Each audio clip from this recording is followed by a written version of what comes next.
Vicki with Just a Little Dessert Company, and today I am going to show you how to make this really cool isomalt geode cake topper. Looks just like the real thing, looks really difficult to do, but it's actually quite easy. So first I'm going to get started by showing you all of the different supplies you're going to need, starting with your isomalt. So any small pot will do, and your isomalt crystals, you can purchase those on Amazon. So your isomalt here, and I've poured it into the pot, and just enough to maybe halfway full, and you're going to try to use distilled water, and all I've done is just moistened it a little bit. Just a little bit. It doesn't have to cover the isomalt. You're just kind of giving it a little something to get started while it's cooking. So you have that. You have your rock sugar. Just start with your plain white rock sugar, and what we're going to do is we're going to color it with our purple color. I have an electric purple from Americolor. You can use whatever purple you like, whatever gives you the effect that you want. You put your white rock sugar in a large bowl. You take a couple drops of your purple color, put it in your bowl, and you just by hand mix it up, and so that all the little candy sugar pieces are evenly coated. And you can add color to make it, I've got it a little bit darker, and then, a little bit lighter here. What you're trying to do is get the different gradations of color. So you're starting with your dark, goes a little bit lighter, and then it has the white around it. So that's the objective. You've got your rock sugar, then you need a little bit of shortening. And what that's for is you're going to coat your cutters here. I have two oval cutters, a large one and a smaller one, and they're going to nest inside each other like that. And these are going to act as our molds for when we pour our cooked isomalt. A round cutter, and this is going to be for your base that your geode is going to stand on. Same rough size, about 3 inches. You need a silicone mat, a candy thermometer, and these other items here are just little decorative items that we're going to use when we finish the piece. Your gold highlighter, you can use an edible or a non-edible, depending on what type of, how you're going to use your piece. I've chosen to use the non-edible gold highlighter just because I like the look that this particular gold has. It's very shiny, very brilliant, and I know that this is just going to be a display piece, so I'm not overly concerned about if it's edible or not. And then I just have a little brush to paint the gold on with, a little dish to get my gold, and then I'm also going to use the lemon extract to moisten it, and that'll act as my paint. I've got some purple luster dust and purple disco dust, and those are all just little accents that we can use once the piece is finished, and we're going to highlight and finish it off that way. So I think that is it. We're going to get started at the stove and get this cooking about medium high, and you're going to let this cook up to 300 degrees. So you just make sure your candy thermometer is in there. It's in the isomalt itself, not resting above it.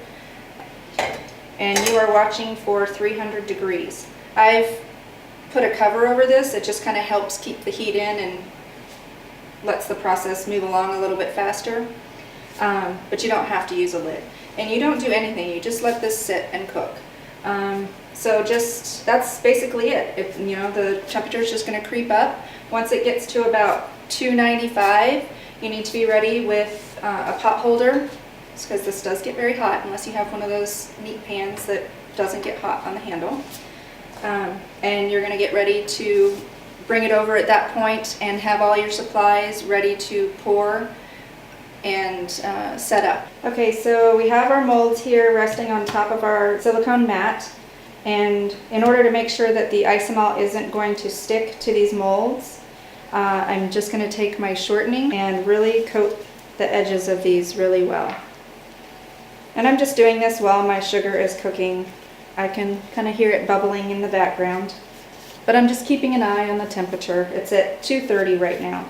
So you want to make sure that these are really well coated. You kind of can't overdo it. It's better to have a little bit too much grease on there than not enough. It is a pain to try and get the sugar out when it's stuck solid. So there you have it. We're going to pour, once the sugar's ready, we're going to pour our base, and then we're going to pour just inside these two ovals, so in between the two of them. And one thing else I wanted to point out is make sure that when you're working with your sugar, you are using these fancy gloves to protect yourself. Sugar is incredibly hot and does not feel good on your skin. So please make sure that you have a pair of gloves to work with. Sugar is ready, and just carefully pour into my molds. It's going to be super hot, and you're just covering the bottom there. And like I said, on this oval one, you're just going in between the two ovals.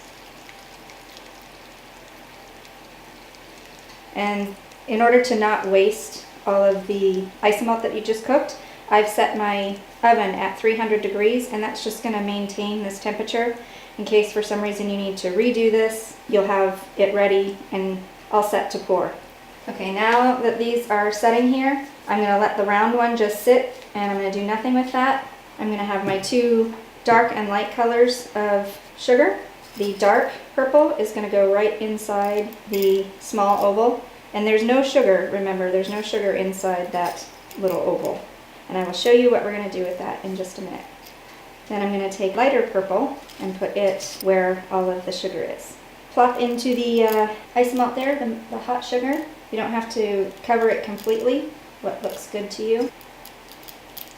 So this is starting to cool as we're doing this, which is what we want. For it to completely set up, this whole process is going to take probably up to 30 minutes. So this round one here on the right hand side, you really just want to leave it alone and don't try to take it out of its mold too soon. So I'm just going to push these lighter pieces into the isomalt, and as this cools, now I'm going to take the middle oval, and it's going to be a stringy, gooey mess, but that's kind of what we want. And this is also why I'm wearing the gloves, because if my hands touch any bit of that sugar, I've got some protection. It'll be warm, but it won't be like hot sugar on your bare skin. So it's a bit of a stringy, gooey mess, but that's okay. What we're going to do is just basically take our fingers and shape that hole that's the center of the geode.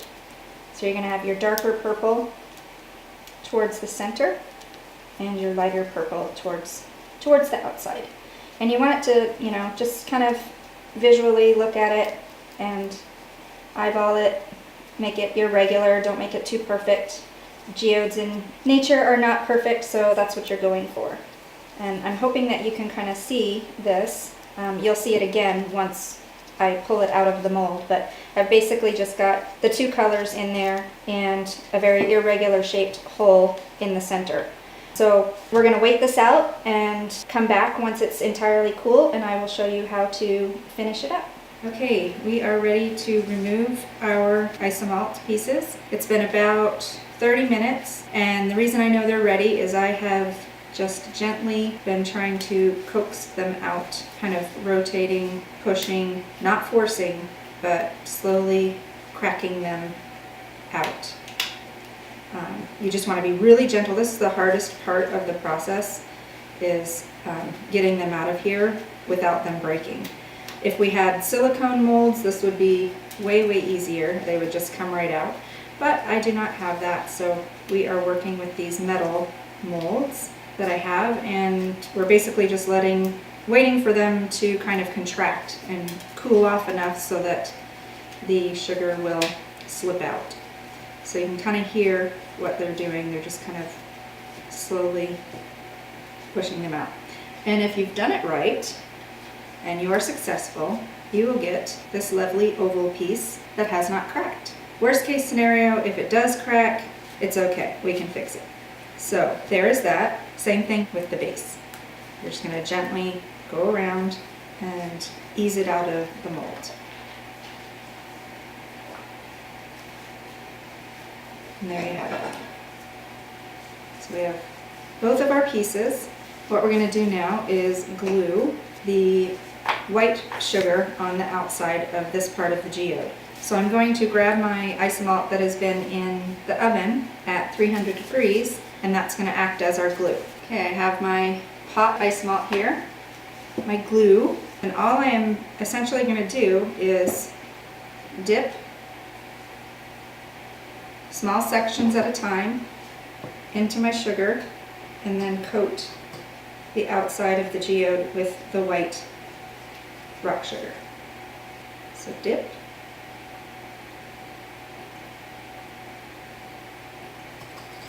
And coat. Being careful again, wearing gloves, making sure that you are not burning your poor little fingers. And as the isomalt is cooling, you can, shape it and move it kind of like putty to get it exactly the way you want it. You can add and move around exactly how you want it.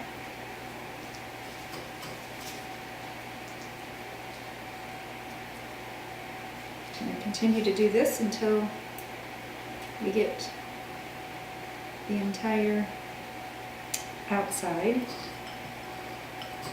coated in the white sugar.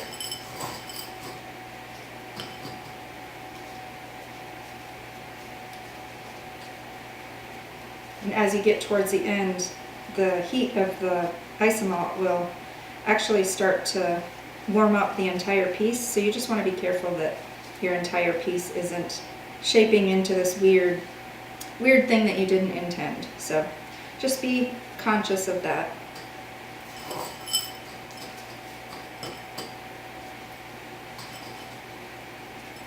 And if you wanted to, you could kind of set it on your mat and shape it that way.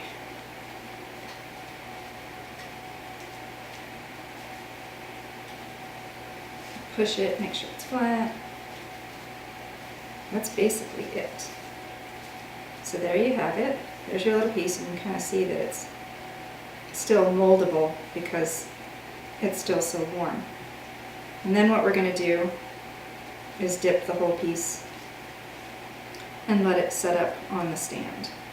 So we're just dipping the bottom and then coming over here and letting it set up. Ideally, if you had time, you could just kind of sit here for a good solid 5 minutes or so, just so that you can be totally sure that it's not going to fold over from the heat and that. So I'm going to kind of keep an eye on this, make sure it's staying put. They also make a freeze spray, which if you have that on hand, you can absolutely use that to kind of speed things up a little bit.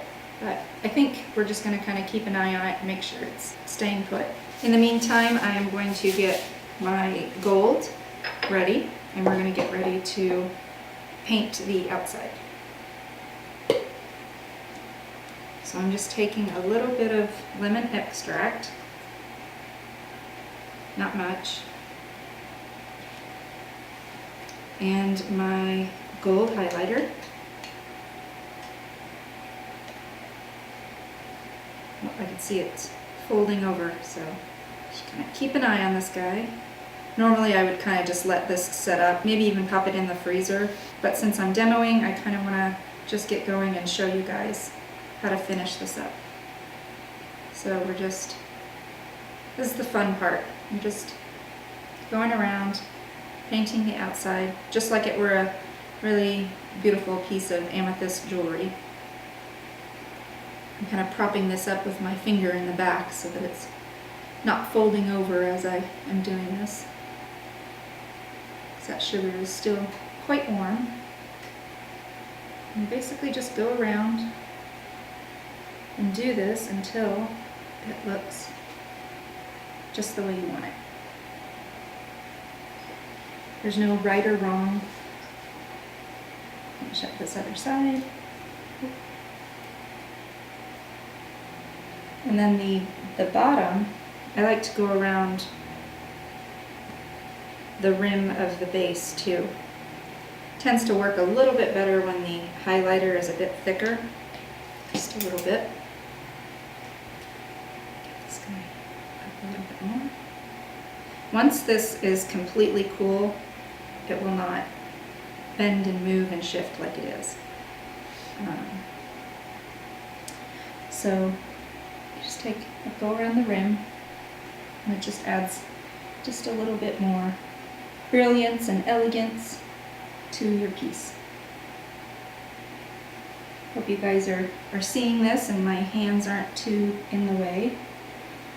I'm gonna move him up a little bit more. He is awfully warm. He, as if my little piece is a he. Don't know why.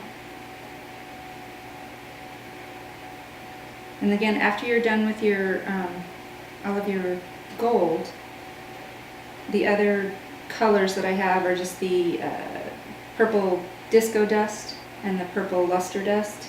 You can go into any little spaces that you see that aren't quite colored exactly the way you want them, and just cover up any pieces just to make it look exactly the way you want.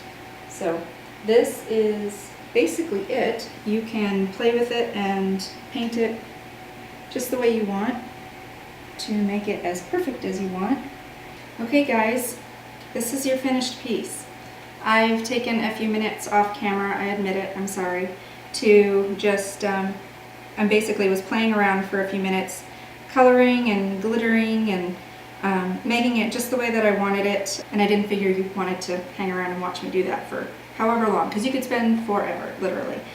And I just used some grape luster dust here, some grape disco dust, and you know, the glitter I kind of put around the middle, kind of poked around some of the outer rocks and colors, just shading it the way I wanted, putting more gold where I wanted it.